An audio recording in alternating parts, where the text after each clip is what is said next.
শুভ সন্ধ্যা প্রত্যেককে। ইতিহাসের পাতায় আরও একবার প্রত্যেককে স্বাগত জানাই। আজকে ওবিসি বাতিল মামলার কিন্তু সুপ্রিম কোর্টে শুনানি হওয়ার কথা ছিল, কিন্তু শুনানি হয়নি। অর্থাৎ 18ই ফেব্রুয়ারি 2025 যে শুনানি হওয়ার কথা ছিল, সেই শুনানিটা কিন্তু সুপ্রিম কোর্টে হয়নি।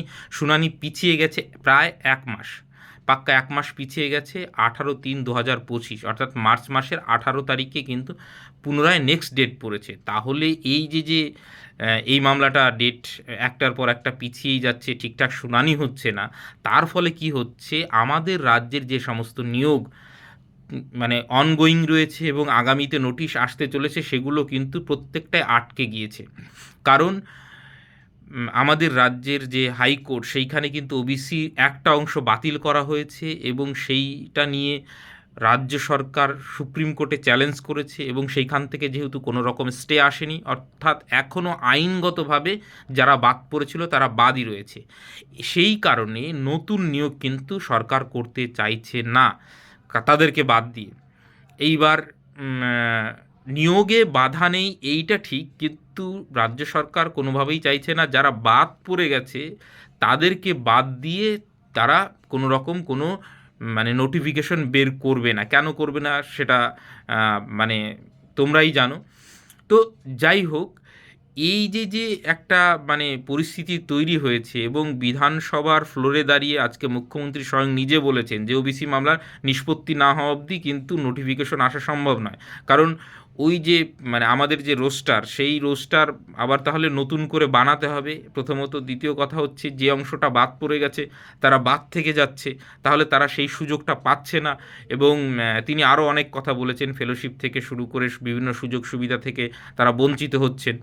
তো সেক্ষেত্রে এই যে একটা জটিল পরিস্থিতি তৈরি হয়েছে, এর মধ্যে দিয়ে কিন্তু যে নিউ এসএলএসটি বলো বা বিভিন্ন পরীক্ষা কম্পিটিটিভ এক্সাম পুলিশের বলো বা অন্য কোনো পিএসসির এক্সাম বলো, সবগুলোই কিন্তু ঝুলে রয়েছে।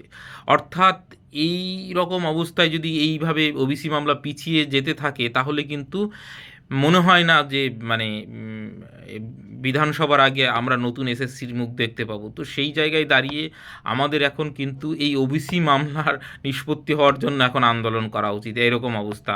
এবং মানে এখন রাজ্য সরকার কতটা তৎপরতার সঙ্গে এই ওবিসি মামলার নিষ্পত্তি করবে বা করতে চাইবে, সেটাও একটা বড় ব্যাপার। কারণ এই যে বারবার ডেট পিছিয়ে যাচ্ছে 1 মাস 1.5 মাস করে, এবং একটা শুনানিতে তো শেষ হবে না, দেখা গেল একাধিক শুনানি হচ্ছে, তাহলে কিন্তু মানে বিষয়টা অনেক দীর্ঘসূত্রিতা হয়ে যাবে এবং সেক্ষেত্রে ক্ষতি কিন্তু আমাদেরই হচ্ছে।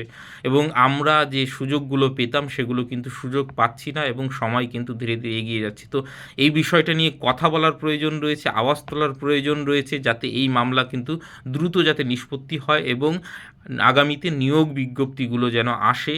তো যাই হোক, মানে এই অবস্থায় দাঁড়িয়ে কি করা উচিত তোমরাই কমেন্ট সেকশনে জানাও। এবং মনে হয় আমাদের একটা মানে আন্দোলনের পথে বা আমাদের যে ভয়েসটা রয়েছে সেইটা কিন্তু ওঠানো উচিত, যাতে ওবিসি মামলার দ্রুত নিষ্পত্তি হয়। সেই সঙ্গে সরকার যেন আগামীতে নতুন যে নিয়োগ, বিশেষ করে নিউ এসএলএসটির যে নিয়োগ, সেইটার যে দিকে যেন তাকায়।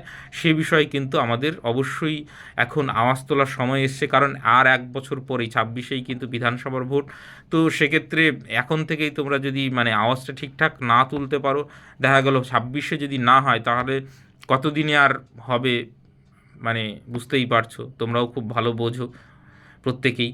তো যাই হোক, প্রত্যেকে নিজের মতামত দিও এবং আমার মনে হয় এই বিষয়টা নিয়ে প্রত্যেকের আওয়াজ তোলা উচিত। প্রত্যেকে যেখানে যেভাবে পারো অবশ্যই এর বিরুদ্ধে সোচ্চার হও এবং ওবিসি মামলার যেন দ্রুত নিষ্পত্তি হয়, সেই দিকে কিভাবে কি করা যায় সেই বিষয়টা নিয়ে কিন্তু আমাদের কথা বলার সময় এসেছে। তো ওবিসি মামলা সংক্রান্ত এইটুকুই আপডেট ছিল। কিছু করার নেই, আমরা একটা খারাপ সময়ের মধ্যে দিয়ে যাচ্ছি। তো দেখা যাক সরকার কতটা তৎপর হয় ওবিসি মামলা নিষ্পত্তির দিকে, সেদিকে তো আমাদের নজর থাকবে। আপাতত সকলকে অসংখ্য ধন্যবাদ।